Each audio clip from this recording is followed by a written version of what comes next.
আমরা basic English গ্রামারের vowel এবং কনসোনেন্ট নিয়ে আলোচনা করব এই ভিডিওতে। তো পূর্বের ভিডিওগুলোতে আমরা একেবারে বেসিক এলিমেন্টগুলো নিয়ে আলোচনা করেছি এবং আস্তে, আস্তে অ্যাডভান্সের দিকে অগ্রসর হচ্ছি। তো এই পর্যায়ে ভাওয়েল অ্যান্ড কনসোনেন্ট বা স্বরবর্ণ এবং ব্যঞ্জনবর্ণ এবং শুধু ভাওয়েল অ্যান্ড কনসোনেন্ট বর্ণ না এবং ধ্বনি সম্পর্কেও আমরা পাশাপাশি ধারণা লাভ করব। প্রথমে আমরা দেখছি ভাওয়েল বা স্বরবর্ণ কি?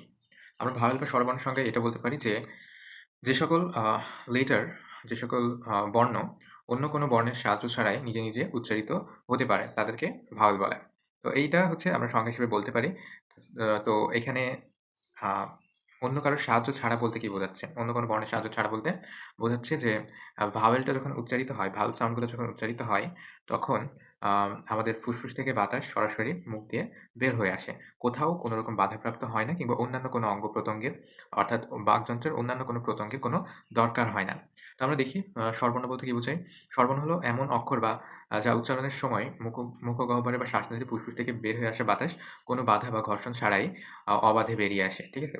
বাধা বা ঘর্ষণ ছাড়াই বেরিয়ে আসে। অর্থাৎ স্বরবর্ণ উচ্চারিত করতে হলে স্বরবর্ণ উচ্চারণ করতে হলে কি করতে হয়? জিহ্বা, দাঁত, ঠোঁট বা অন্য কোনো মুখাংশ বাতাসে প্রভাবিত বা প্রতিবন্ধকতা সৃষ্টি করে না। ঠিক আছে? তো স্বরবর্ণ যখন উচ্চারিত হয় তখন আমাদের যে অন্যান্য যে সকল বাক প্রত্যঙ্গগুলো আছে বা স্বরযন্ত্রের যে সকল প্রত্যঙ্গগুলো আছে যেমন জিহ্বা, দাঁত, ঠোঁট আ অন্যান্য যাই আছে না কেন কোথাও কিন্তু কোনো প্রকার বাধা প্রাপ্ত হয় না। এটা সরাসরি বের হয়ে আসে। এই কারণে বর্ণগুলো নিজে, নিজেই উচ্চারিত হতে পারে এবং অন্য কোনো বর্ণের সাহায্যর প্রয়োজন হয় না। সো আমরা সবাই জানি যে ইংরেজিতে স্বরবর্ণ কয়টি? ইংরেজিতে স্বরবর্ণ হচ্ছে ৫ টি। ঠিক আছে? ৫ টি প্রধান অক্ষরকে স্বরবর্ণ হিসেবে ব্যবহার করা হয়। সো আমরা এখান থেকে দেখে নেব যে আসলে এগুলোর উচ্চারণ কিরকম? এ, ই, আই, ও, ইউ এগুলা যখন আমরা উচ্চারণ করি তখন দেখবে যে সরাসরি বাতাসটা মুখ দিয়ে বের হয়ে আসবে। এ, ই, আই, ও, ইউ। তুমি একটু ট্রাই করে দেখো যে বাতাসটা সরাসরি মুখ মুখ দিয়ে কিন্তু বের হয়ে আসবে। ঠিক আছে? কোথাও কোনো প্রকার বাধাপ্রাপ্ত হবে না। অর্থাৎ এই যে বিশেষ করে বাধা কোথায় পাবে? জিহ্বায় এবং ঠোঁটে। ঠিক আছে? এই ২ জায়গায় বিশেষ করে কোনো বাধাপ্রাপ্ত হয় না স্বরবর্ণ উচ্চারণের ক্ষেত্রে। আ আচ্ছা। আরেকটা বিষয় দেখি ওয়াই এর ভূমিকা। ঠিক আছে? আমরা এটা কিন্তু আগেই দেখেছি। এটাকে কি বলা হয়? সেমি ভাওয়েল বা হাফ ভাওয়েল বলা হয়। এটা অনেক সময় কিসের মতো উচ্চারণ করে? ইউ, ঠিক আছে? U, Y O U. এই যে ওয়াই ও ইউ এটাকে আমরা উচ্চারণ করি। এখানে ইউ এর মতো উচ্চারণ হয়, তাই না? তো ওয়াই কে এই কারণে বেশিরভাগ সময় কি সেমি ভাওয়েল বলা হয়। তার মানে এটা প্রায় ভাওয়েলের মতো। আচ্ছা ভাওয়েলের মতো কেন? এই যে ওয়াই যে শব্দটা, এটা ও এবং আই, তাই না? এই ২ টা শব্দের সমন্বয়ে ওয়াই আসে, তাই না? সো এই কারণে এই দুটো যেহেতু ভাওয়েল সো ওয়াইটা কোনো সময় ভাওয়েল এবং কোনো সময় কনসোনেন্ট এর কাজ করে। এই কারণে এটাকে বলা হয় সেমি ভাওয়েল। ঠিক আছে? ওকে নেক্সট উদাহরণ এই যে ব্যঞ্জন বর্ণ হিসেবে ওয়াই এর ব্যবহার। ঠিক আছে? যখন ব্যঞ্জন বর্ণ হিসেবে ব্যবহৃত হয় তখন ইয়োলো, ইয়েস এটা ওয়াই এর মতোই উচ্চারণ হচ্ছে। স্কাই, আই এই যে স্কাই, মাই, বেবি এখানে ওয়াইটা কি আই এর মতো শোনা যাচ্ছে, তাই না? কিন্তু ইয়োলো, ইয়েস এগুলা ওয়াই এর মতোই শোনা যাচ্ছে। তো এই যে কারণটা এই কারণে কিন্তু ওয়াইটাকে বলা হয় হাফ ভাওয়েল বা সেমি ভাওয়েল। এটা কখনো কিসের মতো? ব্যঞ্জন বর্ণের মতো কাজ করে। আর কখনো কিসের মতো কাজ করে? স্বরবর্ণের মতো কাজ করে। ওয়েল তারপর আমরা আসি স্বরধ্বনি সম্পর্কে। এটা আমাদের আগে আলোচনা করা উচিত ছিল। কেননা স্বরধ্বনিরকে রিপ্রেজেন্ট করতে হয় কি দ্বারা? স্বরবর্ণ দ্বারা। এবার আমরা স্বরবর্ণে স্বরধ্বনিটা আসলে কিভাবে কাজ করে সেটা নিয়ে দেখব। এখানে আমরা দেখতে পাচ্ছি যদিও ইংরেজিতে ৫ টি স্বরবর্ণ আছে, বাস্তবে ইংরেজি ভাষায় অনেক বেশি স্বরধ্বনি রয়েছে। ঠিক আছে? ইংরেজি ভাষায় স্বরবর্ণ তো ৫ টি, কিন্তু স্বরধ্বনি যেটা, সেটা অনেকগুলোই আছে। বিভিন্ন উচ্চারণের বিন্যাস অনুযায়ী পরিবর্তিত হয়। ব্রিটিশ ইংলিশ অনুযায়ী ২০ টি স্বরধ্বনি আছে। ঠিক আছে? এটা কিন্তু বর্ণ না, এটা হচ্ছে ধ্বনি। তার মানে যেটা উচ্চারণের বিষয়, যেটা উচ্চারণ করার বিষয় সেটা। এই ধ্বনিগুলোকে ইন্টারন্যাশনাল ফনেটিক অ্যালফাবেট বলা হয়। অর্থাৎ আইপিএ ব্যবহার করে প্রকাশ করা হয়। আমরা যখন শুদ্ধ ইংরেজি উচ্চারণ শিখব, নেটিভদের মতো উচ্চারণ শিখব, তখন আমাদের কিন্তু এই যে স্বরধ্বনিটা খুবই কাজে লাগবে। স্বরবর্ণটা কাজে লাগবে। ব্যঞ্জন ধ্বনিটা কাজে লাগবে। তো এগুলো কিভাবে উচ্চারণ করতে হয়, কোন ওয়ার্ডের ক্ষেত্রে কিভাবে উচ্চারণ করতে হয়, এর নিয়ম কিন্তু একেক ক্ষেত্রে একেক রকম। সো প্রত্যেকটা নিয়মকানুন কিন্তু আমাদের জানা লাগবে যদি আমরা নেটিভদের মতো সুন্দর করে আকর্ষণীয়ভাবে ইন্টারেস্টিং ওয়েতে আ ইংরেজিতে কথা বলতে চাই। তারপর এই যে এখানে অ্যা cat এখানে এ ই এর মতো উচ্চারণ হচ্ছে। ঠিক আছে? ক্যাট ই এর মতো উচ্চারণ হচ্ছে। বেড এখানে শুধু ই এর মতো উচ্চারণ হচ্ছে। সিট আ এর মতো উচ্চারণ হচ্ছে। তারপরে এটা কি ও এর মতো উচ্চারণ হচ্ছে। হট, খাপ, আপ ইউ এর মতো উচ্চারণ হচ্ছে। সো এখানে যেই স্বরবর্ণগুলা সেই স্বরধ্বনির মতোই উচ্চারিত হচ্ছে। আমরা আগেও বলেছি যে স্বরধ্বনি কিভাবে উচ্চারণ করা হয়। আমরা ধ্বনির উচ্চারণ এই যে আমরা ধ্বনির উচ্চারণ কি দিয়ে? এরকম বেঁকা ২ টা দাগের ভেতরে একটু লেটারটাকে দিয়ে ওইটার ধ্বনি বোঝাইবো, এটার উচ্চারণ বোঝাই, ঠিক আছে? সো এটা আমরা যখন আইপিএ রুলসগুলা পড়বো বা আমরা যখন উচ্চারণ শিখবো, তখন আমাদের এটা কাজে লাগবে। তারপর স্বরবর্ণের বৈশিষ্ট্য কি? উচ্চারণের সময় বাতাস মুখে কোথাও বাধা পায় না। কোথাও বাধা পায় না, যেটা ১ম এ বলছিলাম। এগুলো সাধারণত শব্দের নিউক্লিয়াস বা মূল অংশ গঠন করে। বিশেষ করে সিলেবল এর কেন্দ্রে একটি স্বরধ্বনি থাকে। সিলেবল আমরা সামনে পড়ব যে কোনো ওয়ার্ডের যতটুকু অংশ একবারে উচ্চারিত হয় সেটাকে কি বলা হয়? সিলেবল। তো একটা ওয়ার্ডের কতগুলো অংশ থাকতে পারে, ঠিক আছে? সো যতগুলো অংশ থাকবে অর্থাৎ ততগুলো সিলেবেল আছে। আর যতগুলো সিলেবেল আছে আ ততগুলা কি? আ যতগুলো সিলেবেল আছে ঠিক ততগুলাই কিন্তু প্রত্যেকটার একটা কেন্দ্রীয় অংশ আছে। অর্থাৎ নিউক্লিয়াস আছে। ঠিক আছে? তার মানে একটা ওয়ার্ডের ভিতরে যতগুলো সিলেবল ততগুলো নিউক্লিয়াস এবং প্রত্যেকটা নিউক্লিয়াসের মূল অংশটা কি? মূল অংশটা কিন্তু স্বরবর্ণ বা ভাওয়েল। অর্থাৎ উচ্চারণের সময় প্রত্যেকটা সিলেবেলে কি একেকটা ভাওয়েল থাকে। ঠিক আছে? আ এগুলো স্বাধীনভাবে উচ্চারিত হতে পারে। আ ভাওয়েলগুলো স্বাধীনভাবে উচ্চারণ হতে পারে।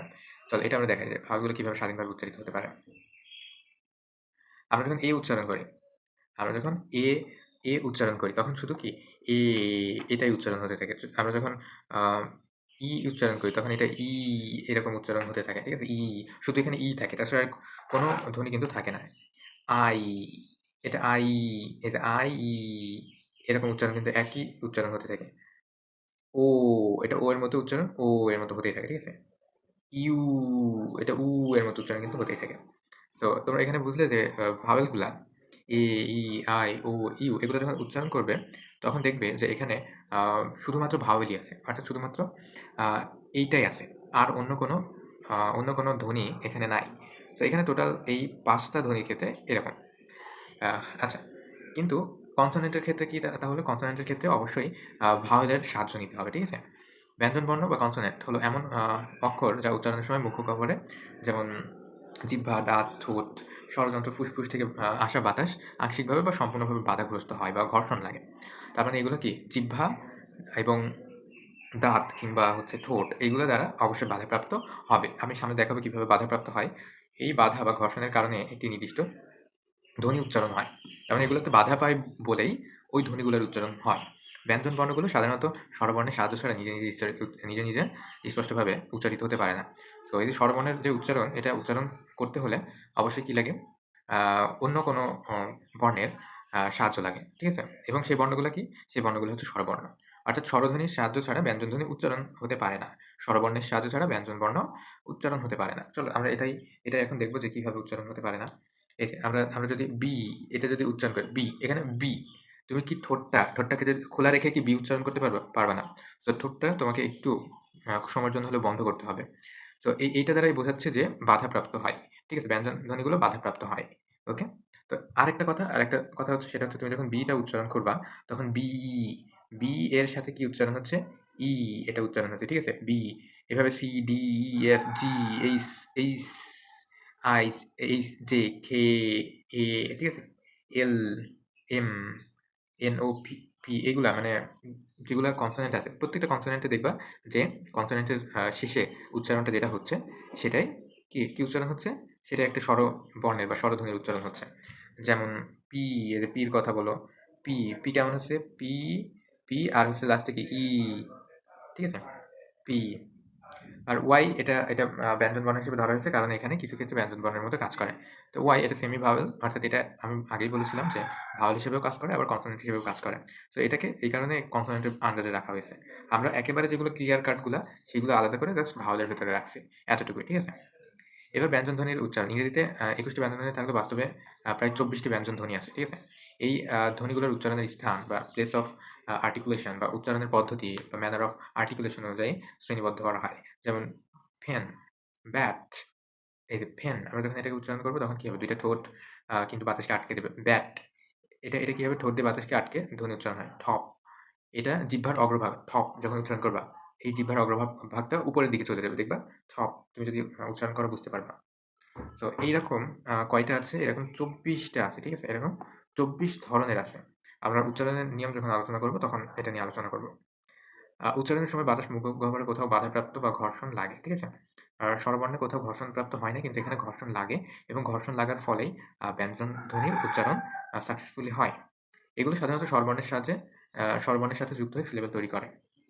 ঠিক আছে? আমরা যখন কোনো ওয়ার্ডকে ভাঙি তখন অনেকগুলো সিলেবেল পাওয়া যায়। সিলেবেলের ওই প্রত্যেকটা সিলেবেলে কিন্তু একটা স্বরবর্ণ বর্ণ থাকে এবং তার একটা পার্টনার হিসেবে ব্যঞ্জন বর্ণ কিন্তু থাকতে পারে, ব্যঞ্জনধ্বনি থাকতে পারে।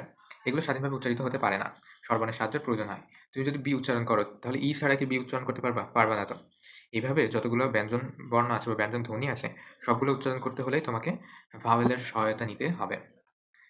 ওকে, সো লাস্টের আমাদের রিক্যাপটা এটা একটু দেখে নিই। উচ্চারণ পদ্ধতি ভাওয়েলের কেমন?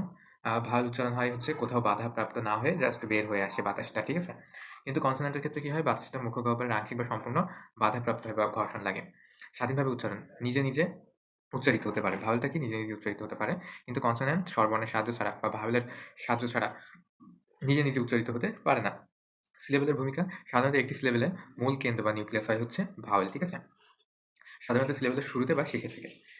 এই যে ভাওয়েলটা এটা প্রত্যেকটা সিলেবেলের কেন্দ্রে থাকে, মূল অংশে থাকে।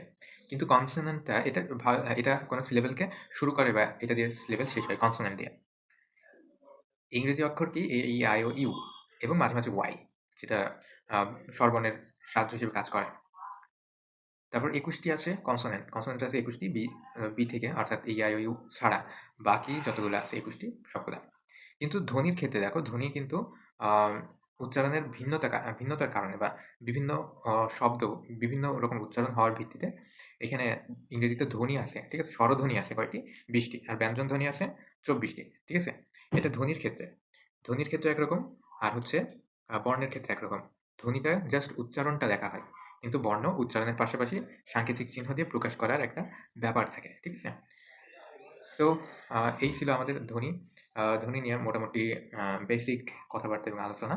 আশা করি এটা নিয়ে ক্লিয়ার হয়েছো। তোমরা যদি শেষ পর্যন্ত দেখে থাকো তাহলে অনেক, অনেক ধন্যবাদ।